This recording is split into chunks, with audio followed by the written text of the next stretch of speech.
10, 9, 8, 7, 6, 5, 4, 3, 2, 1, 0. Selamat siang atau pagi atau malam atau apapun itu waktunya saat kalian menonton video ini. Sebelumnya saya mengucapkan terima kasih karena sudah menonton video ini dan semoga kalian suka dengan video ini. Oke, langsung aja. Jadi kali ini kita akan membahas tentang kasus kematian Kitty Genovese dan yang dimana karena kasus inilah muncullah istilah yang bernama bystander effect. Oke, pastinya kalian pernah melihat kasus di mana ada orang-orang berkelahi nih atau bertengkar, tetapi tidak ada yang menolong atau membantu melerai mereka. Atau mungkin kasus-kasus lainnya yang dimana orang-orang memilih hanya untuk melihat atau menonton aja nih daripada menolong korban, atau memilih untuk kadang ini sering terjadi nih di sekitar kita, bahkan sering terjadi kita lihat di sosial media di mana orang-orang lebih memilih untuk merekam korban atau kejadian tersebut daripada menolong korban. Atau mungkin kalian pernah nih pernah menonton film yang berjudul Joker, yang dimana ada scene Joker dipukul oleh segerombolan orang tetapi tidak ada yang membantunya. Nah, hal ini nih yang sering banget terjadi di sekitar kita, bahkan sering terjadi juga di kota-kota besar. Nah, yang mana di sana mayoritas orang-orangnya tidak memiliki tingkat kepedulian yang tinggi, atau yang biasa kita sering ungkapin itu biasanya dengan kata cuek. Nah, inilah yang disebut dengan bystander effect. Oke. Jadi, bystander effect ini adalah suatu fenomena dalam psikologi sosial di mana ketika seseorang membutuhkan pertolongan tapi orang di sekitarnya tidak ada yang membantunya. Nah, ini benar-benar sungguh sangat disayangkan ya kalau misalnya hal ini terjadi di sekitar kita atau kita menjadi korbannya gitu.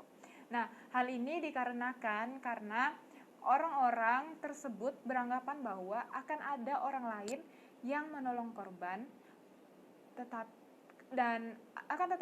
karena semua orang memikirkan hal yang sama nih, memikirkan bahwa nanti aja ada orang yang nolong, nanti aja pasti ada yang nolong kayak gitu. Nah, akhirnya karena memikirkan hal ini jadinya tidak ada orang yang menolong sama sekali. Nih, kasian banget ya. Oleh karena itu fenomena ini disebut bystander karena orang-orang tersebut hanya menonton korban atau menonton korban meminta tolong sambil berharap orang lain akan membantunya. Nah, kasian banget ya kalau misalnya kita jadi korbannya, terus kita udah minta tolong nih tapi ternyata tidak ada yang nolongin. Nah, dari contoh-contoh kasus yang sudah saya katakan tadi, nah hal yang sama juga terjadi pada kasus Kitty Genovese yang sempat menghebohkan Amerika Serikat pada saat itu. Oke, jadi pada kasus ini, Catherine Genovese atau yang biasa dipanggil dengan nama Kitty, lahir di New York pada tahun 1935 dari keluarga imigran Italia, yang dimana tempat tinggalnya yakni di Brooklyn, dikenal sebagai tempat dengan angka kriminalitas yang tinggi. Wow, kasian banget ya. Jadi ibu Kitty ini bahkan kemudian memindahkan keluarganya termasuk adik-adik Kitty ke negara bagian Connecticut, yang dimana karena ia sendiri pernah menyaksikan sebuah aksi pembunuhan. Kasian banget ya ibunya Kitty ini.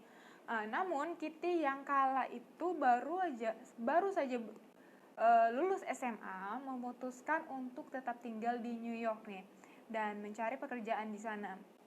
Jadi dia lebih memilih untuk tinggal sendiri daripada mengikuti orang tuanya. Nah, tentu saja kota New York dengan gemerlapnya lebih menarik hati seorang gadis remaja, apalagi ada begitu banyak kesempatan kerja yang ia peroleh di sana. Oke, bisa diterima.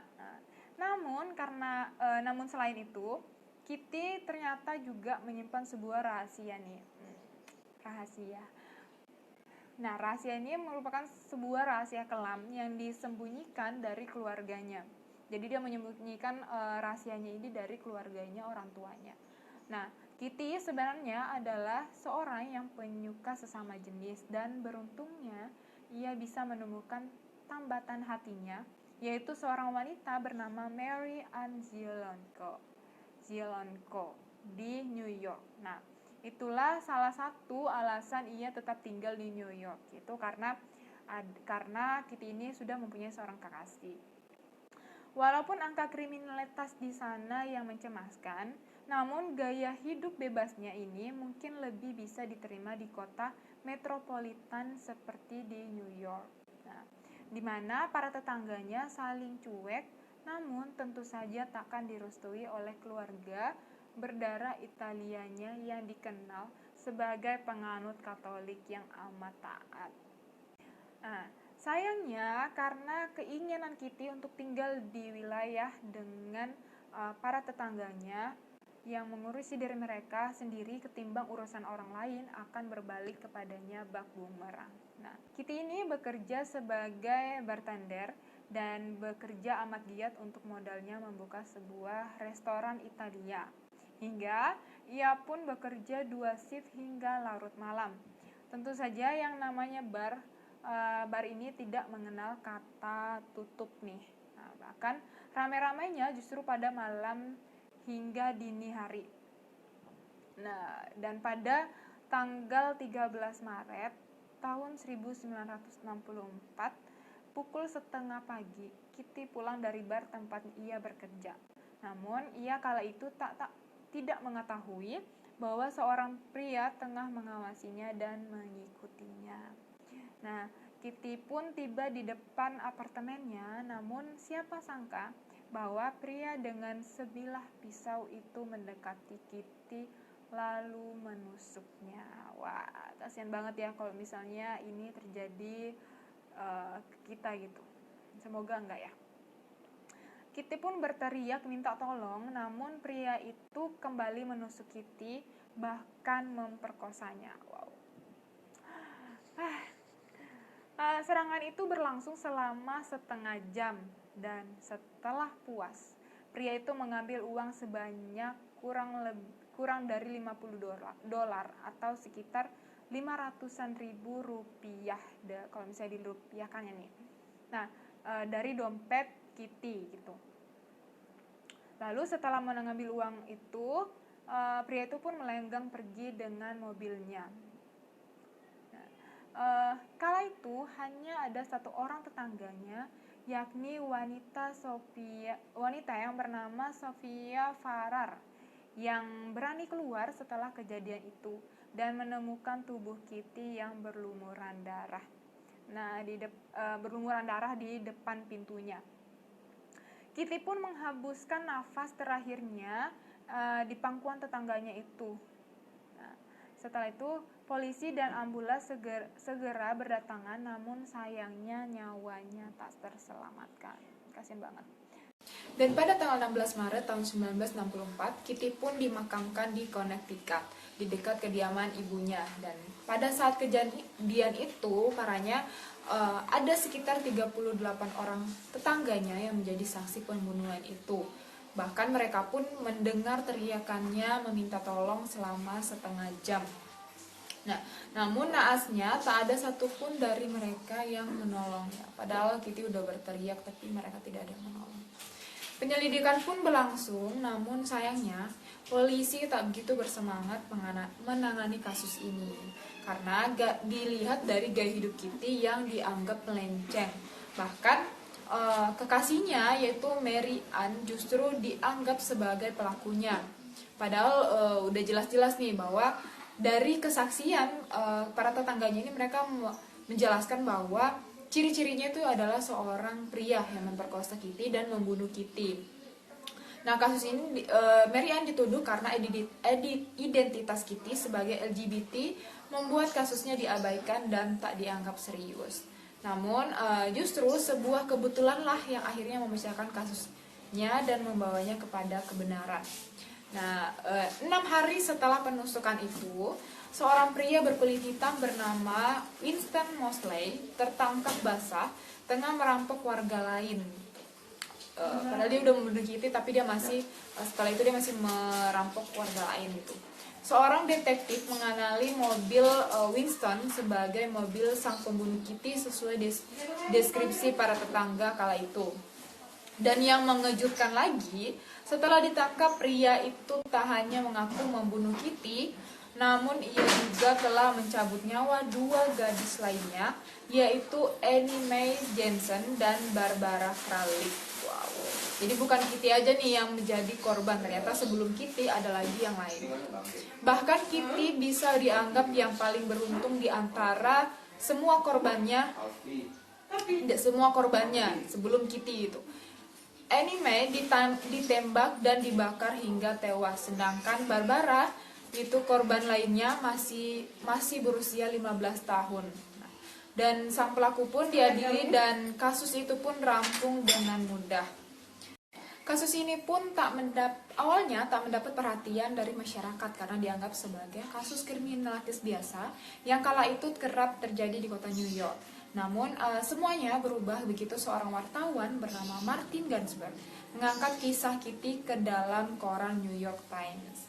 Nah, ketika wartawan ini menanyai para tetangga yang menjadi saksi kasus pembunuhan Kitty, sang reporter menemukan sebuah fakta yang mengejutkan, yang sulit untuk ia percayai, bahwa di sana ada sekitar 38 orang di apartemen tempat tinggal Kitty yang mengetahui bahwa Kitty tengah diserang.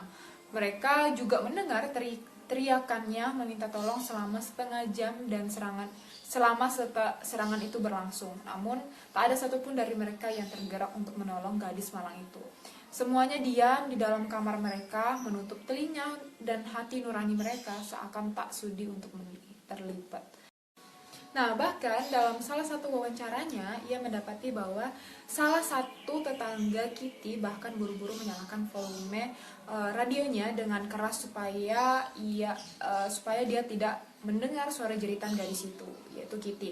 Nah, dan naas sekali padahal para tetangga Kitty yang berjumlah 38 orang itu dengan mudah pastinya bisa mengalahkan atau paling tidak menakut-nakuti Winston sehingga nyawa gadis malang itu bisa terselamatkan. Dan sayangnya mereka lebih memilih jalan lain, yaitu terkungkung dalam egoisme mereka di dalam rumah mereka. Nah, dari keunikan kasus ini pun memicu perbincangan akademis di penjuru negeri, yaitu terutama di kalangan psikolog dan pemerhati ilmu sosial. Yaitu ada 2 orang sosiolog bernama John Darley dan Bill Clayton menyebutkan bahwa fenomena ini sebagai bystander effect, yang dimana semakin banyak orang di sekitar korban maka akan semakin kecil kemungkinan seseorang akan menolong korban tersebut. Dan hal ini terjadi karena setiap orang berpikir bahwa orang lain akan menyelamatkan korban ini. Namun pada kenyataannya tak ada satu orang pun yang berani bergerak sebelum orang lain melakukannya. Inilah yang disebut dengan naluri manusia, yang terutama mereka yang telah terkikis hatinya oleh individualisme, yang sayangnya memang dengan nyata terjadi di sekitar kita.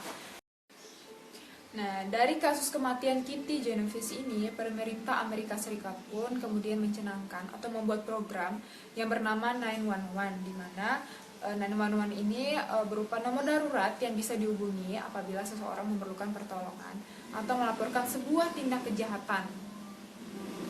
Adanya 911 ini diharapkan mampu mencegah kasus Kitty Genovese terulang kembali. Paling tidak, jika warga terlalu takut untuk menolong, mereka bisa dengan cepat meminta bantuan pihak berwajib. Namun, fenomena bystander effect ini seolah menjadi penyakit masyarakat yang sukar untuk disembuhkan. Fenomena yang sama pun terus terus saja terjadi, bahkan bertahun-tahun kemudian.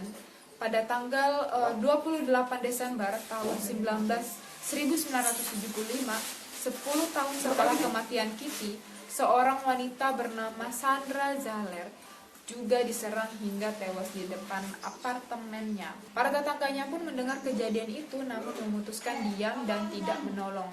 Naasnya lokasi penyerangan ini berada tepat di depan bekas apartemen Kitty, sehingga seolah sejarah ini terulang kembali. Padahal pemerintah udah membuat nih program 911, tapi ternyata bystander effect ini tetap melekat pada masyarakat gitu.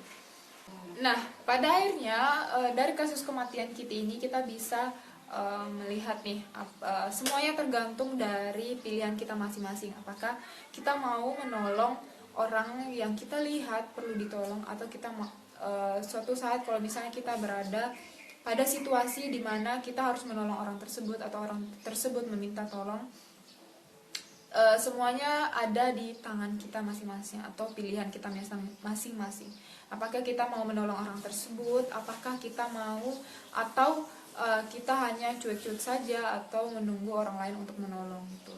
Dan padahal kan mungkin kalau misalnya kita takut untuk membantu menolong korban tersebut, misalnya kayak karena ada kasus karena kejahatan, atau misalnya dia dirampok, atau misalnya dia dipukuli orang. Kalau misalnya kita takut untuk menolong orang tersebut, kita bisa menelpon polisi atau pihak berwajib lainnya untuk menolong korban tersebut itu, daripada kita hanya diam saja atau hanya melihat kejadian tersebut sampai orang itu terbunuh. Semuanya tergantung pada hati nurani kita masing-masing, apakah kita mau menolong orang tersebut atau tidak. Oke, sekian video dari saya. Semoga video ini cukup membuat kalian suka dengan video ini, dan semoga dari kasus Kitty yang saya ceritakan kali ini tidak terulang di sekitar kita gitu, dan semoga kita tidak menjadi Kitty lainnya yang menjadi korban dan tidak ada yang menolong gitu. Oke, sekian dari saya. Terima kasih karena udah sudah menonton sampai akhir video ini, dan saya ucapkan selamat pagi, selamat siang, atau selamat malam untuk kalian yang menonton video ini apapun waktunya. Terima kasih dan sampai jumpa. Dadah.